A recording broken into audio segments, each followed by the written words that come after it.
नमस्ते। हमारे साथ विजय बहादुर जी हैं, वाइस प्रेसिडेंट प्रभात खबर और क्रिकेट के विशेषज्ञ हैं। स्वागत है आपका। धन्यवाद। तो हम ना एक दुविधा पशोपेश में हैं। कई तरह की बातें हमने पढ़ी, हमने समझी, लेकिन समझ में नहीं आ रही सर। ये जसप्रीत बुमराह को सेकेंड टेस्ट से, जबकि हम पीछे चल रहे हैं 1-0 से, और पिछली बार लग रहा था कि हम बड़े मजबूत स्थिति में हैं, वहां से हम मैच को गवा दिए। यानी कि अभी हम समझ ही नहीं पा रहे हैं सही से कि हो क्या रहा है इंग्लैंड में। और समझने से पहले ही हमने अपना प्रीमियम बॉलर, हमने कहा कि अब आप मत खेलिए। ये क्या है? मतलब ये वर्कलोड मैनेजमेंट जैसी चीजें क्या होती है? देखिए, आपने जैसे कहा कि थोड़ा ये जो निर्णय हुआ, जैसे सीरीज के शुरू में ही ये डिस्कशन का विषय था कि बुमराह 5 टेस्ट की सीरीज में 3 मैच खेलेंगे।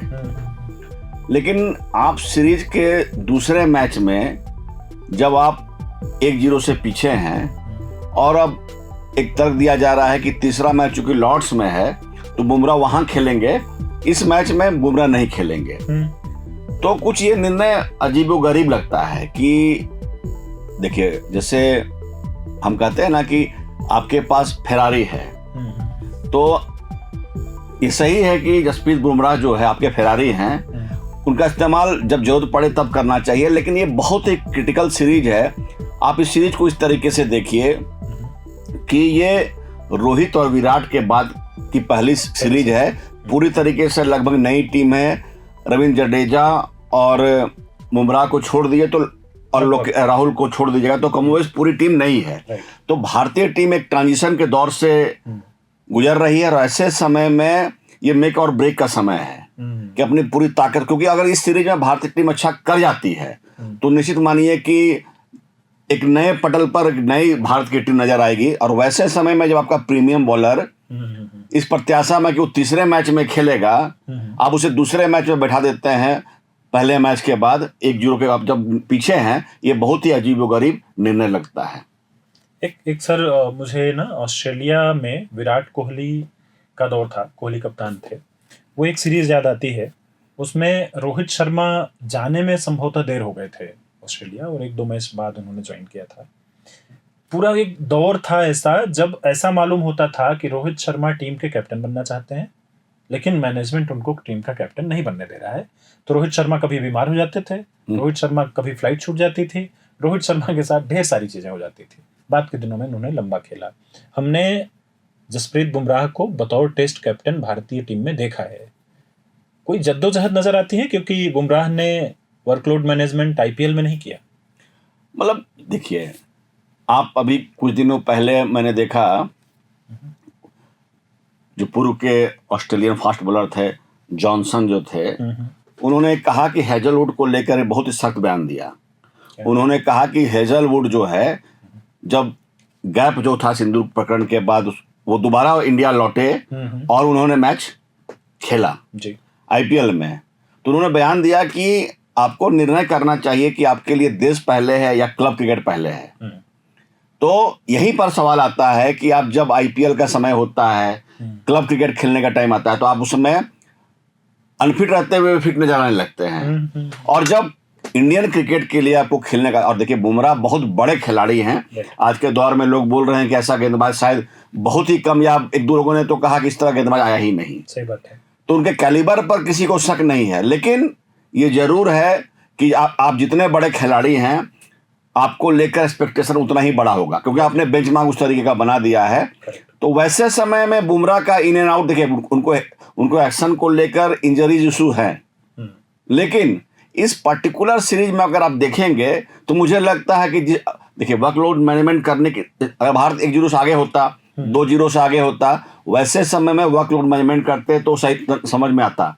लेकिन आप पीछे हैं और वैसे समय में जब आपको स्कोर मतलब इक्वल करना है, वैसे समय में आप अपने प्रीमियम बॉलर को वर्कलोड मैनेजमेंट के नाम पर, और आप ये ध्यान रखिए, पहले मैच के बाद दूसरे मैच के बीच में कम से कम 6-7 दिन का गैप था। तो मुझे लगता है कि किसी खिलाड़ी को रिहैब करने के लिए उतना समय कम नहीं होता है। तो मुझे लगता है, मेरे हिसाब से तो बुमराह को खेलना चाहिए था, और बाकी जब वो क्लब क्रिकेट हो तो मुझे लगता है वैसे समय में वो वर्कलोड मैनेजमेंट का काम करे। ये बात सच है। कई उदाहरण अभी आप भी मुझे बता रहे थे कुछ देर पहले जब हमने ये शुरू किया कि जिमी एंडरसन से लेकर के लंबी फहरिस्त है, स्टुअर्ट ब्रॉड और कई फास्ट बॉलर, पैट कमिंग्स, ये लोग तो नियमित खेलते हुए नजर आते हैं सर कुछ। देखिए, आप एक चीज समझिए, आज के इस दौर में भी आपने विराट कोहली इसलिए बन गए कि उन्होंने टेस्ट क्रिकेट को एंजॉय किया, जी। और माइकल आर्टन से लेकर नासिर हुसैन जितने भी, उन्होंने कहा कि भाई टेस्ट क्रिकेट जिंदा बहुत हद तक इसलिए रहा कि उसमें विराट कोहली जैसे खिलाड़ी खेलते रहे, उनमें फायर नजर आता है। जी। तो आज भी वर्ल्ड क्रिकेट में आप अगर बहुत बड़े खिलाड़ी के रूप में जाना चाहते हैं तो आपकी रियल स्किल का जो टेस्ट है वो टेस्ट क्रिकेट है। Test cricket. सुनील गावस्कर हो, रिकी पॉन्टिंग हो, बुमराह हो, वसीम अकरम हो, या जो भी फहरिस्त में आप नाम निकाल लीजिए, उन्होंने वनडे में अच्छा परफॉर्म किया, लेकिन टेस्ट का जो परफॉर्मेंस था, 5 दिन स्किल टेस्ट, आपका मेंटल फिजिकल पूरा वो टेस्ट लेता है। वैसे समय में आप बड़े गेंदबाज तभी कहे जाएंगे या एक समय के बाद लेजेंड कहे जाते हैं। आप देखिए बुमराह बहुत बड़े खिलाड़ी हैं, वैसे समय में टेस्ट क्रिकेट को लेकर मुझे लगता है कि प्रायोरिटी उनको तय करनी चाहिए। और आप देखिए, मैं जस्ट आपने कहा कि आप पैट कमिंस का रिकॉर्ड देखिए, 70 से ज्यादा टेस्ट खेल चुके हैं। मैंने देखा लगभग 99 टेस्ट के आसपास स्टार्क ने भी खेला है, हेजलवुड ने भी लगभग 70 के आसपास का टेस्ट खेला है। 300 से ज्यादा विकेट आपको 304 विकेट के आसपास कमिंस के हैं, 300 के आसपास हेजलवुड के हैं, 399 के आसपास मुझे जहां तक याद आ रही है स्टार्क के भी हैं। रबादा के भी लगभग 334-35 विकेट है, उन्होंने भी 70 से ज्यादा टेस्ट खेले हैं जी। वो लोग भी इंजरी के कारण इन आउट होते रहते हैं, लेकिन आप अगर देखेंगे ध्यान से तो क्लब क्रिकेट कंपेरेटिवली वो लोग कम खेल रहे हैं, T20 क्रिकेट वो कम खेल रहे हैं। तो वैसे समय में जब खासकर देखिए जो फास्ट बॉलर होते हैं वो इंजरी प्रोन होते हैं, तो उनको अपने शरीर को बचा कर रखना एक देखिए जरूरी है। लेकिन वैसे समय में आपको जब, चूंकि T20 खासकर बहुत ही पेस में होता है, इंजरी की संभावना बहुत ज्यादा होती है, तो वैसे समय में मुझे लगता है कि थोड़ा बुमराह को T20 क्लब क्रिकेट IPL वगैरह से थोड़ा रेस्ट लेकर ज्यादा टेस्ट क्रिकेट खेलना चाहिए। ठीक है। बतौर फास्ट बॉलर नेतृत्व करना पैट कमिंस जैसे खिलाड़ी हैं जो कर रहे हैं ऑस्ट्रेलियन टीम को, पूर्व में आई थिंक वसीम अकरम रहे होंगे, इमरान खान रहे होंगे, कई क्रिकेटर हो सकते हैं जो बतौर तेज गेंदबाजी करते हुए वे लोग कैप्टेंसी करते होंगे। लेकिन बुमराह की जब बारी आई तो शायद उन्होंने कहा कि भाई इतने लंबे समय तक और उनका जो एक्शन है वो सब इसमें आड़े आता है। संभवतः उसी कारणवश भारतीय टीम मैनेजमेंट ने इसका फैसला किया होगा कि संभवतः वो चाहते हैं कि बुमराह हमारे प्रीमियम गेंदबाज बने रहे और जब जरूरत हो तो खेलें। हालांकि जरूरत इस मैच में थी, ऐसा नहीं है कि नहीं थी, लेकिन जब हम पुराने अपने रिकॉर्ड्स और पुराने खिलाड़ियों की तरफ जाते हैं, कपिल देव एक नाम आता है, वो कप्तान भी रहे टीम के, और क्या उनका रिकॉर्ड रहा है सर टेस्ट में? देखिए, अगर मुझसे पूछेंगे तो जैसे इंडियन क्रिकेट में की जो फहरिस्त है, जो बड़े नाम जिसको हम करते हैं, आप सुनील गावस्कर हुए, सचिन तेंदुलकर हुए, विराट कोहली हुए, महेंद्र सिंह धोनी हुए, और ये 5 राहुल द्रविड़ हुए, ये 5 इंडियन क्रिकेट के आप इनको मानिए कि लेजेंडरी में आ गए। बाकी अच्छा खिलाड़ी भी, रोहित शर्मा भी, उसको गिनती भी आप उसमें कर सकते हैं। उसके बाद लक्ष्मण हैं, गांगुली हैं, इस तरह के खिलाड़ी भी हैं जी। लेकिन अगर मुझसे पूछेंगे कि इंडियन क्रिकेट में सबसे बड़ा नाम कौन है, तो मेरे हिसाब से कपिल देव से बड़ा नाम, मेरे हिसाब से आज भी हम कपिल देव का रिप्लेसमेंट नहीं ढूंढ सके। गावस्कर का रिप्लेसमेंट हम ढूंढ सके सचिन के रूप में, सचिन का विराट कोहली के रूप में, अब शुभमन गिल खेल रहे हैं जी। लेकिन आप देखिए कि कपिल का रिप्लेसमेंट आज भी रिटायरमेंट के बाद नहीं ढूंढ सके। तो उसका कारण सिर्फ ये नहीं था कि उनमें स्किल या उन्होंने भारतीय को ये विश्वास दिलाया कि इंडियन भी फास्ट बॉलिंग कर सकते हैं, उससे भी इंपॉर्टेंट था कि उन्होंने दिखाया कि एक फास्ट बॉलर के रूप में आप कितने फिट हो सकते हैं। उनका अगर पूरा क्रिकेटिंग कैरियर अगर देखेंगे, लगभग 131 टेस्ट मैच उन्होंने खेला, 434 उनके विकेट हैं, और 220-22 के आसपास उनके वनडे मैच में उन्होंने खेला।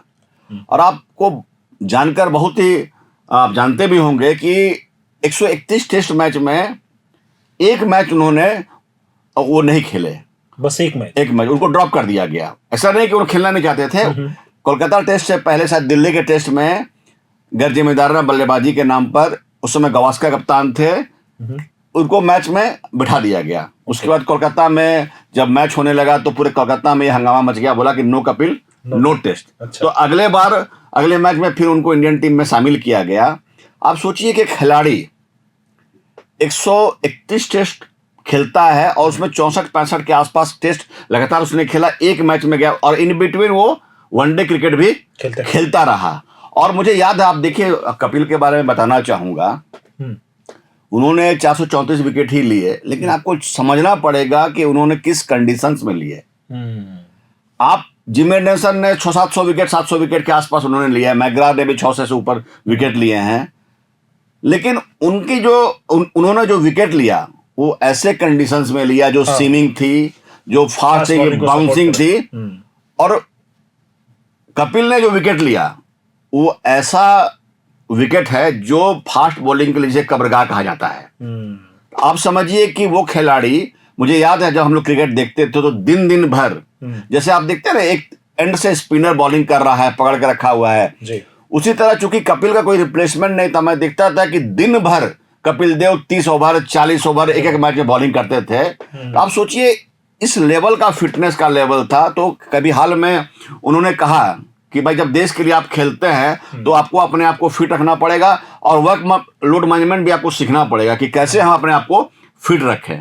तो मुझे लगता है कहीं ना कहीं एक मेंटल ब्लॉकेट का भी मामला मुझे लगता है कि खिलाड़ियों को ऐसा लगता है कि हम अनफिट हो जाएंगे।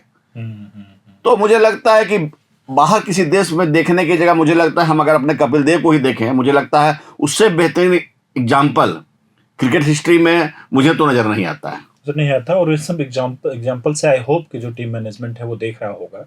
लेकिन क्या कोई एक ऐसा दौर आ गया है कि सब ठीक है, जो करेंगे भारतीय खेल में वो सब एक्सेप्टेबल है, और देश के प्राइड तो एक तरफ है ही, लेकिन साथ साथ में अब हम देश के बराबर या हमारी अपनी खुद की भी, हम कोई व्यक्ति हैं, हम चाहें तो मैच छोड़ सकते हैं, ऐसी स्थिति नजर आती है क्या भारतीय? देखिए, शुरुआती दौर से देखिए, हम लोग, हिंदुस्तान एक ऐसा देश है जो व्यक्ति पूजक है जी।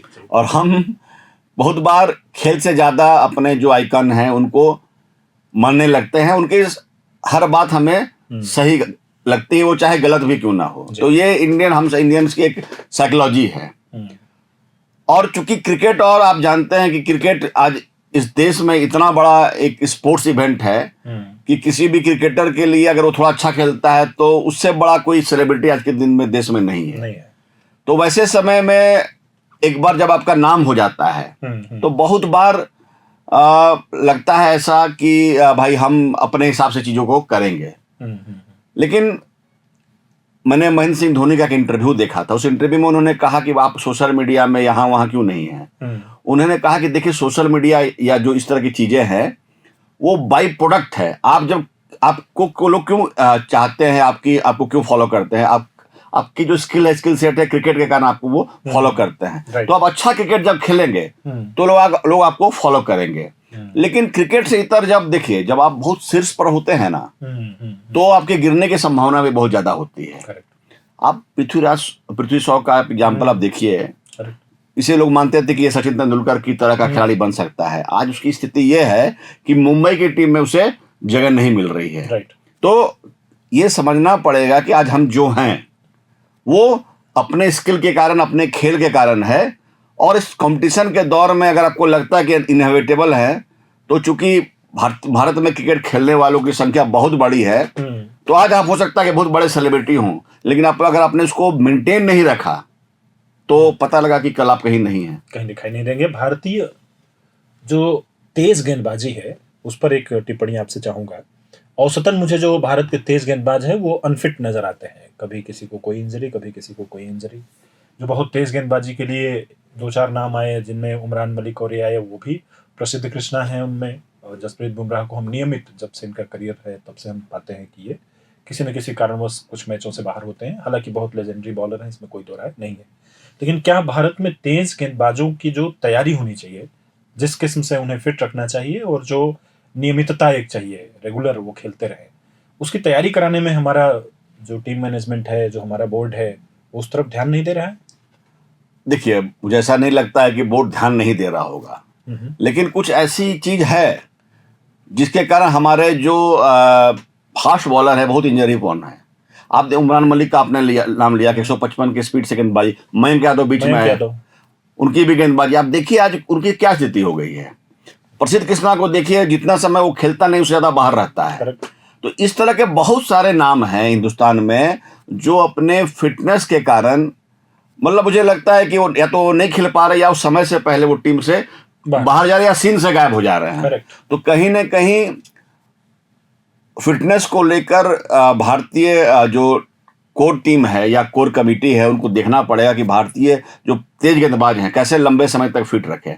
आप देखिए कि एक दौर था जब जहीर खान और नेहरा की जोड़ी थी। नेहरा जितना वो खेलते नहीं थे उससे ज्यादा वो बाहर रहते थे। लेकिन उसके दूसरी तरफ देखिए कि जहीर खान कंसिस्टेंटली कमोबेश टीम में बने रहे, सिन्हा टीम में बने रहे। तो इस तरह भी खिलाड़ी भी हैं जिन्होंने अपने को इस तरह से बना के रखा कि वो टीम में बने रहे। तो मुझे लगता है देखिए इंजरी फास्ट बॉलर को होना ही है या होते रहता है, लेकिन वैसे समय में कैसे ज्यादा से ज्यादा अपने को फिट रखे, इसके लिए जरूरी है कि कोई, मुझे लगता है कि जो भी लोग इसको देखते होंगे उनको देखना चाहिए। नहीं, ये बड़ा सही समय है जो हमारे क्रिकेट के दर्शक देखेंगे इस पूरे पॉडकास्ट को, इस बातचीत को। तो अभी जब हमने सुना कि बुमराह नहीं खेल रहे हैं और हम इंग्लैंड में टेस्ट खेलने जा रहे हैं, तो हमें लगा कि पहला सवाल आया मन में कि बॉलिंग कौन करेगा, जबकि भारत का बयान ये है कि 4-4 टीमें तैयार हैं। आप एक ही समय में अगर भारत के 4 मैच रख दें तो हम 4 मैच खेल सकते हैं, इतने हमारे पास खिलाड़ी हैं। सच भी है, हमारे पास सच में बहुत खिलाड़ी हैं। लेकिन उसका एक दूसरा आयरनी है, मतलब गजब का ये विरोधाभास है कि अभी जब हमसे कहा गया कि बुमराह नहीं खेलेगा इंग्लैंड के टेस्ट में, तो फिर हमने कहा कि अच्छा तो बॉलर कौन है। तो ये जो एक पूरा शून्यता दिखाई देती है फास्ट बॉलिंग में, इसको लेकर के आपकी टिप्पणी चाहूंगा कि आप कैसे देखते हैं भारतीय क्रिकेट के फ्यूचर को। अगर हम ऑस्ट्रेलिया में खेले, अफ्रीका में खेले, हम इंग्लैंड में खेले, जहाँ की फास्ट बॉलिंग ही सपोर्ट कर रही है, स्पिनर्स के लिए इतना नहीं है पिच में कुछ करने के लिए। देखिए जनार्दन जी, बीच के समय में मुझे लगता है कि 4-5 साल पहले मुझे लगता है कि भारतीय जो पेस अटैक था वो ज्यादा फॉर्मिडेबल मुझे नजर आता था। अच्छा, बुमराह के अलावा मोहम्मद शमी थे, उमेश यादव थे, भुवनेश्वर कुमार थे और ईशांत शर्मा थे। तो मुझे लगता है कि वो बॉलिंग अटैक बहुत ही फॉर्मिडेबल था। अभी के समय में आप देखिए कि बुमराह हैं, एक बुमराह हैं, हाँ, सिराज को भी खेलते हुए लंबा समय हो गया है, लेकिन कंसिस्टेंसी का उनका अभाव है। दूसरे अभी जो फास्ट बॉलर अभी आपको जो खेल रहे हैं इस मैच में, आकाशदीप बहुत इरेगुलर हैं। उसके बाद प्रसिद्ध कृष्णा, जितना मैंने कहा कि जितना खेलते हैं उससे ज्यादा बाहर रहते हैं। और मुकेश को लेकर देखिए मुकेश और संदीप में देखिए वो जो टेस्ट क्रिकेट में जो एक पंच होता है ना, वो मुझे मिसिंग नजर आता है। देखिए आप जैसे मान लीजिए वनडे खेलते हैं, 10 ओवर गेंदबाजी करनी है, T20 में आपको 4 ओवर गेंदबाजी करनी है, तो वहां आप एक अपने लिमिटेड कैपेसिटी में, स्किल सेट में भी वो अलग तरह का खेल है। लेकिन जब आपको टेस्ट क्रिकेट खेलना है, 30 ओवर करना है, 40 ओवर करना है और आपको 20 विकेट लेने हैं, वैसे समय में आपकी अगर गेंदबाजी में मतलब पिंच या पंच अगर नहीं होगा ना तो आप नहीं चल सकते हैं। तो आप पता लगा कि आप विकेट ही नहीं ले पा रहे हैं। तो मुझे अभी की जो भारतीय टीम है, देखिए हो सकता है भारतीय टीम अच्छा भी कर जाए, लेकिन अभी की स्थिति मुझे लगता है कि कहीं ना कहीं भारतीय टीम को थोड़ा और अपने जो पेस अटैक है उसको ग्रूम करने की जरूरत है। और बड़ा मतलब मैं देखता हूँ कि जो टेस्ट खेल होता है सर, तो उसमें वो जो बाउंसर वाली चीजें होती हैं वो उतना बाधित नहीं होती कि आप 2 बाउंसर नहीं मार सकते। कंटिन्यूअस मैंने देखा है ऑस्ट्रेलियन खिलाड़ियों को, वो शरीर पे गेंदबाजी करते हैं लंबे समय तक, और एकदम से हेजलवुड और पैट कमिंग्स अगर शुरू करेंगे तो 20 ओवर 25 ओवर लगातार आपके शरीर पे स्टंप के आसपास और कंटिन्यूअस बॉलिंग करते रहते हैं। और कोई भारी इंजरी मैंने कभी इन खिलाड़ियों में, बड़ी इंजरी लंबे समय के लिए बाहर हो गए ऐसा नहीं है। छिटपुट इंजरी हेजलवुड को मैंने जरूर देखी, स्टार्क को मैंने देखा है लंबे समय तक। मुझे मिचेल जॉनसन बहुत दिनों तक टेस्ट क्रिकेट में, अब मैंने देखा, मुझे लगता है कि स्टार का कमिंस की एंट्री है, मुझे लगता है 2010 के आसपास हुई है। हाँ। मतलब वो लगभग 15 साल से इंटरनेशनल क्रिकेट खेल रहे हैं। राइट। और हेजलवुड भी मुझे लगता है 10 साल से उनके कम का कैरियर नहीं होगा। हाँ।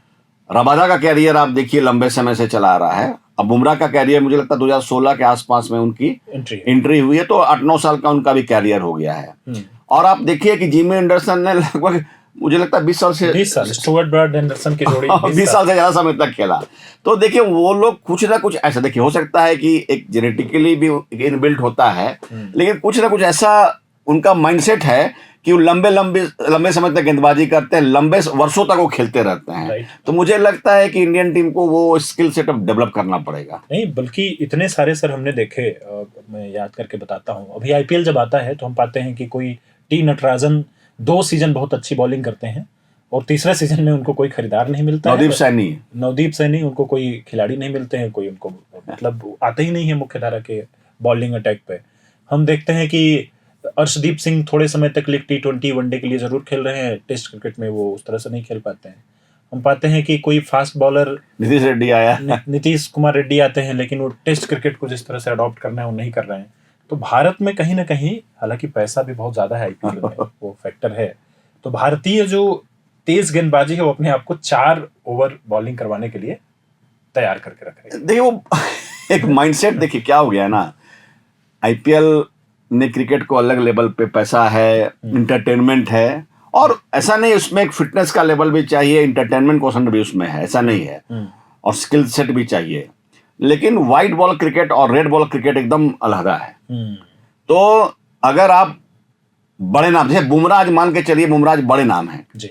बुमराह बड़े नाम सिर्फ इसलिए नहीं है कि वो आईपीएल में खेलते हैं, बुमराह बड़े नाम इसलिए हैं कि वो टेस्ट भी खेलते हैं, T20 भी खेलते हैं और वनडे भी खेलते हैं, और तीनों में उनका परफॉर्मेंस दुनिया में शायद आज के दिन में सबसे बेहतरीन लोगों में है। तो मुझे लगता है कि इंडियन टीम को 1-2 बुमराह और कम से कम चाहिए। देखिए आसान नहीं है खोजना, लेकिन उस लेवल, मोहम्मद शमी का एक था, मुझे लगता है कि अभी जो इंजरी के बाद उनकी जो वापसी हुई, अभी वो फिट नजर नहीं आ रहे थे तो उनको ड्रॉप किया गया।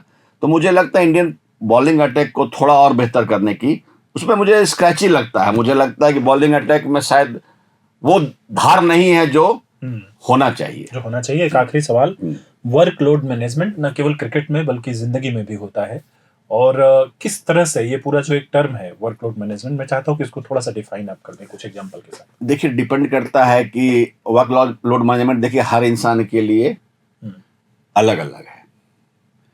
आप ये समझिए कि कोई व्यक्ति मैराथन दौड़ता है, 40 किलोमीटर वो दौड़ता है, चलता है, दौड़ता है, फिर भी वो थकता नहीं है। और एक आदमी 400 मीटर चलता है, वो थक जाता है। तो वर्कलोड मैनेजमेंट का जहाँ तक मसला है, उसमें 2-3 चीज़ें मुझे लगता है कि बहुत ही महत्वपूर्ण है। एक तो आप जेनेटिकली कितने फिट हैं, दूसरा आपने अपने को कितना फिजिकली फिट और बनाया है, कितना अपने को घसा है, रगड़ा है। बात मैं इसमें एग्जांपल देना चाहूँगा कि विराट कोहली को देखिए, पहले भी हम लोग चर्चा कर चुके हैं कि 2012 के पहले का विराट कोहली और 2012 के बाद का विराट कोहली, जब वो इंग्लैंड से वापस आए, उनकी बहुत ही बुरी परफॉर्मेंस हुई। उन्होंने अपने आप को शीशा में देखा और उसने देखा कि भाई मेरे शरीर में चारों तरफ चर्बी है। उन्होंने कहा कि एक क्रिकेटर क्या इस तरह के हो सकता है क्या? तो उसके बाद उन्होंने अपना फिटनेस का जो लेवल था फुटबॉलर की तरह बनाया। रोनाल्डो उनके आइकन हैं, और आप देखिए कि इतने लंबे समय तक उनको कोई फिटनेस का इशू नहीं हुआ, और अभी उन्होंने क्रिकेट छोड़ा, उस समय भी लोग यही कह रहे थे कि भाई उनको खेलते रहना चाहिए था। 5 दिन तक वो पूरे मैदान में जिस तरफ से चार्जअप वो रहते थे, तो इसका मतलब है कि जेनेटिकल के अलावा भी आप अपने आप को उस लेवल पे ढालेंगे, उसके लिए त्याग चाहिए कि आप शुगर नहीं खा रहे हैं, मेहनत कर रहे हैं। तो आपको ईश्वर ने कैसा बनाया है, फिर आप अपने आप को कैसे गढ़ते हैं, और तीसरा महत्वपूर्ण चीज है आपका मेंटल लेवल क्या है। देखिए हम सब जानते हैं कि मन के जीते जीत है, मन के हारे हार। तो आपको निर्णय करना पड़ेगा कि हमारा मेंटल लेवल क्या है, और इंसान का जो मानस है ना, वही उसकी सीमा, उसकी हद निर्धारित करता है। कोई 7 सी पार कर जाता है, कोई एवरेस्ट चढ़ जाता है, कोई स्टेयर पे नहीं चल पाता है। तो इसका कारण तो मुझे लगता है कि अगर आपको अपने आप को वर्कलोड मैनेजमेंट के हिसाब से बेहतर करना है, तो मेंटली और फिजिकली अपने आप को लगातार मजबूत करना पड़ेगा, करते रहना पड़ेगा। बड़ी जरूरी बात ये थी, न केवल क्रिकेट में, आप अपनी आम जिंदगी में भी जो वर्कलोड मैनेजमेंट है उसको ऐसा न करें कि जब सर्वाधिक आवश्यकता हो तब आप छुट्टी लेके बैठ जाएं। अब मैं बताऊं इसमें मैं छोटा सा मैं एक चीज कहना चाहूँगा। मैंने किसी सक्सेसफुल इंसान का, या मुझे लगता है विराट कोहली या किसी स्पोर्ट्स पर, मुझे याद है, एग्जैक्ट नहीं याद है, तो बोला कि एक आम आदमी एक बेहतर खिलाड़ी या बेहतर इंसान और एक लीजेंड में क्या फर्क पड़ता है। तो बोला कि जो लीजेंड होते हैं, जब उनको अपने जीवन का लक्ष्य नजदीक नजर आता है, मतलब जब वो मान लीजिए आप एक रेस में दौड़ रहे हैं, 100 मीटर्स का रेस है मान लीजिए, तो जो लीजेंड होता है वो जब और लोग थकने लगते हैं उस समय वो एक्स्ट्रा माइल जाता है और ताकत झोंकता है। तो ये जो चीज है ना कि इंसान को अपने आप को शिखर में पहुंचाने के लिए और औरों से बेहतर बनने के लिए जरूरी है कि वो उस समय जब सबसे ज्यादा जरूरत है अपने आप को और झोंकने की जरूरत है। करेक्ट। तो उस वक्त में अधिक एफर्ट डालिए जबकि लगे कि बाकी लोग अब थक रहे हैं। इसी खास बात के साथ ये पॉडकास्ट, ये बातचीत हम समाप्त कर रहे हैं। आप क्रिकेट से जुड़ी विश्लेषण के लिए, देखिए स्कोर हम नहीं बताते हैं या कि क्रिकेट में किसका बल्ला चला और किसने कितना रन बनाया, ये नहीं बताते हैं, लेकिन क्रिकेट के पीछे जो कहानियां चल रही हैं उस पर जरूर हम एक राय लेकर के आते हैं। आप हमें फॉलो कर सकते हैं यूट्यूब पर, फेसबुक पर, इंस्टाग्राम पर। प्रभात खबर नाम है हमारा। Thank you. प्रभातखबर.com, विश्वास वही, रफ्तार नहीं।